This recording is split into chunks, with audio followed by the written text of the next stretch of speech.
wafdi ballaaran hogaaminaya wasiirka amuraha gudaha Jamhuuriyadda Soomaaliland ayaa ka qayb galay dufcadii 9aad ee ka qalin jabisay jaamacadda Nugaal ee magaalada Laascaanood oo ku qabsantay hoolka jaamacadda Nugaal waxaana ka soo qayb galay maamulka macallimiinta madaxda dhaqameedka ugu horeeya jaamac Gaar Ismaaciil Ducaale waalidiinta ardayda qalin jabinaysay iyo waliba bulshada qaybaheeda kala duwan markii aan dhageystay warbixintii iga soo gaadhay dhammaan dhiiriska kulliyadaha kala duwan ee 7 kulliyad ee maanta la kaga qalin jabinayaan digriiga iyo 5 diblooma markii aan dhageystay warbixintii ay ii soo gudbiyeen markii uu fadhiistay sanadka jaamacaddu markii aan u gudbinay xubnaha boorka wasiirka arrimaha gudaha iyo wasiirka waxbarashada oo wasiiru dawlaha iyo wasiirka biyaha iyo garaadka iyo dhammaantiin waxaan idin marxaatin gelinayaa ardayda aan kicin doono inay mutaysteen shahaadada darajada koowaad ee 4 sano ee jaamacad laga baxo sheegi doona waxaan runtii aad iyo aad u bogaadinayaa jaamacaddu waxa weeye waxaan ay ku shaqeynaysaa resource-ka ay ku shaqeynaysaa wali waa mid u baahan in la taageero waxay u baahan tahay technology in laga taageero waxay baan tahay dhaqaalaha in laga taageero kan inaanu u nimaadno 190 arday oo maanta ka qalin jabiyay Nugaal University bulshada reer Somaliland the only thing aad kula tartami kartaan waa laba waxyaabo waa aqoon iyo dhaqaale aad ganacsi u martaan dafcadan maanta ardayda halkan ka qalin jabisay ayaan marka ugu horeysaba hambalyeynaya marka xigana waxaan hambalyeynayaa waalidkii halkaas soo gaarsiiyay ee horta waa nasiib weyntii jaamacadda Nugaal haddaad tihiin warbaahiyaha kordhista dufcadan oo ah dufcadii 9aad ee ka qalin jabisa jaamacadda Nugaal waxaan leenahay hambalyo dhamaantiin socda oo aynu sii wadi doono dhalinyarada iyo ugu dambeyntii kelmadda aan odhanayaa waxay tahay runtii dadaal baad soo samayseen dhawaradayg baad soo samayseen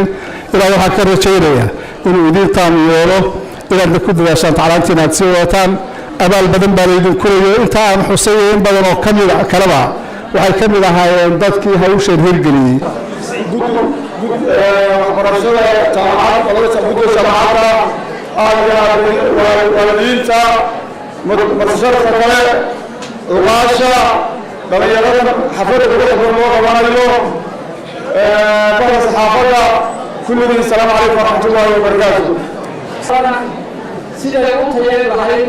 innaga aad ugu martiya una mahad celinaynaa mas-uuliyiinta jaamacadda oo naga aad u qabeeya gudoomiyaha cabdirisaaq wafoole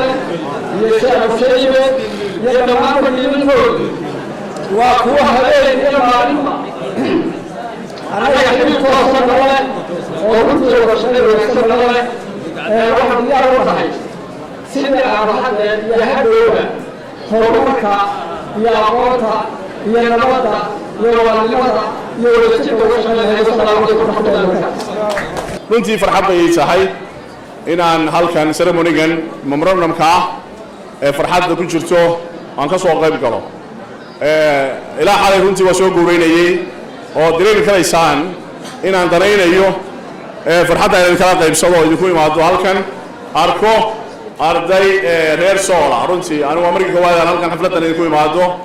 oo aan idinla qaybsado farxadiina waxaan oran karaa hadalka waxaan tiraacayaa ogaasho eedaday oo aad uga hadashay waxqabadkii xukuumadda waxaan leeyahay runtii si sharaf bay tahay inay xukuumaddan ka tirsanahay wax badan ka qabatay gobolkan oo aan aniguna ka soo jeedo waan idin hambalyeynaa dowladduna aanu ka wakiil karnaynaa dhismayaashii iyo baahidii jaamacadda dowladdu ma aha oo keliya dhismayaasha maamulka iyo maaraynta iyo socodsiinta jaamacadaha ay ka mid tahay ayay iyaduna la mid tahay oo way ka helaan dhaqaalay ka helaan miisaaniyadday ku jirtaa waa la wadaa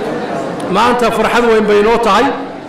inaynu halkan isugu nimaadno jaamacaddeenna Nugaal University oo ah jaamacadda koowaad ee maamada u ah jaamacadaha gobolka taariikhdii ay lahayd iyo siday ku bilaabatayna aad baan uga mahadcelinayaa maama Ugaaso iyo Cabdirasaaq Khaliil وبرخد عمر أحمد وربانت قرن كجمهورية الصومال لان لاصعانات